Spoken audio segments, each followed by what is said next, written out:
sometimes in life we go through seasons that may not make any sense to us, and so we may even wonder if God knows what He's doing. Well, the Bible is filled with stories where God comes through and keeps His promises, and in fact fulfills the purpose that He has for the people that He has chosen. I wanted to focus on Numbers chapter 1, verse 17. Now, the context here is God had asked Moses and Aaron to take a census of men of Israel who were over 20 years of age to be enlisted into the army. And also, God had appointed leaders from the tribes of Israel for Moses and Aaron to work with. And so, what we see here is Moses and Aaron took these men whose names had been specified. So, names had been specified by whom? By God Himself.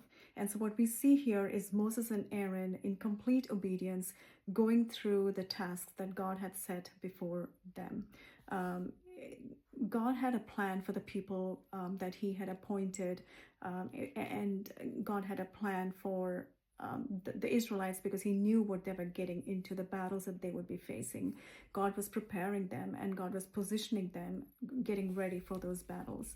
Now, there are three things that I would like to take away from here. One, when God appoints people, He has a specific purpose. And so as leaders, sometimes it is best not to stand in the way of the people so that God can fulfill the purpose that God is trying to do through each of their lives.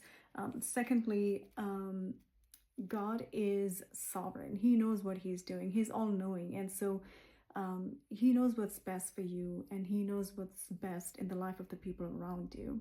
Thirdly, you and I are called to trust Him and to yield to what He's doing in our lives.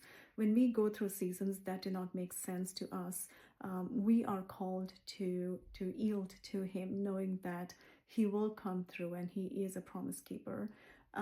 My challenge to you is, if you're going through a season that does not make much sense, to focus on the current, and because we do not have the future and the past is gone, and to yield to Him in complete surrender, knowing that He is sovereign and He knows what's best for you, and He will come through for you, and He will turn things around for His glory and for your own good.